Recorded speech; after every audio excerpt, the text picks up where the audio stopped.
অস্ট্রেলিয়ার one day cricket ইতিহাসের অন্যতম সেরা ব্যাটসম্যান স্টিভ স্মিথ অবসরের ঘোষণা দিলেন। ভারতের বিপক্ষে আইসিসি চ্যাম্পিয়ন্স ট্রফির সেমিফাইনালে দলের পক্ষে সর্বোচ্চ রান করার পরই তিনি সতীর্থদের জানিয়ে দেন, এটিই তার শেষ ওয়ানডে ম্যাচ, তবে টেস্ট ও টি-20 ক্রিকেটে খেলা চালিয়ে যাবেন তিনি। 2010 সালে ওয়েস্ট ইন্ডিজের বিপক্ষে লেগ স্পিনিং অলরাউন্ডার হিসেবে ওয়ানডে অভিষেক হলেও সময়ের সঙ্গে সঙ্গে স্মিথ নিজেকে গড়ে তুলেছেন অস্ট্রেলিয়ার অন্যতম সেরা ব্যাটার হিসেবে। 170টি ওয়ানডে খেলে 43.28 গড়ে 5,800 রান করেছেন তিনি, হাঁকিয়েছেন 12টি সেঞ্চুরি ও 35টি হাফ সেঞ্চুরি, বোলিংয়েও রেখেছেন ছাপ, 34.67 গড়ে শিকার করেছেন 28 উইকেট।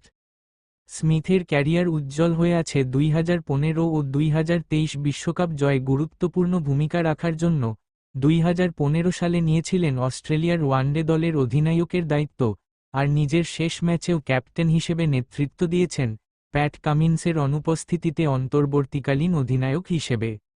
এটা ছিল অসাধারণ এক যাত্রা, প্রতি মুহূর্ত উপভোগ করেছি, 2টি বিশ্বকাপ জেতার স্মৃতি চিরকাল মনে থাকবে, অসংখ্য দুর্দান্ত সতীর্থ পেয়েছি, একসঙ্গে দারুণ কিছু মুহূর্ত ভাগাভাগি করেছি।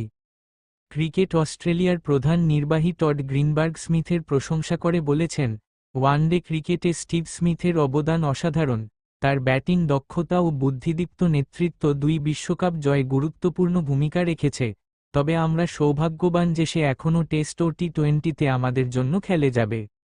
অস্ট্রেলিয়ার প্রধান নির্বাচক জর্জ বেইলিও স্মিথের সিদ্ধান্তকে স্বাগত জানিয়ে বলেন, স্মিথের পারফরম্যান্সই তার অসামান্য ক্যারিয়ারের প্রমাণ, 167 ম্যাচে তার রেকর্ডই বলে দেয় তিনি কত বড় ক্রিকেটার।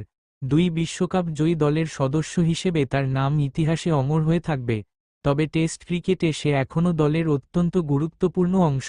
স্মিথের বিদায়ের মাধ্যমে অস্ট্রেলিয়ার ওয়ানডে ক্রিকেটে একটি সুবর্ণ অধ্যায়ের সমাপ্তি ঘটল, তবে তার ব্যাট টেস্ট ও টি-20তে এখনও অস্ট্রেলিয়ার অন্যতম বড় ভরসা হয়ে থাকবে।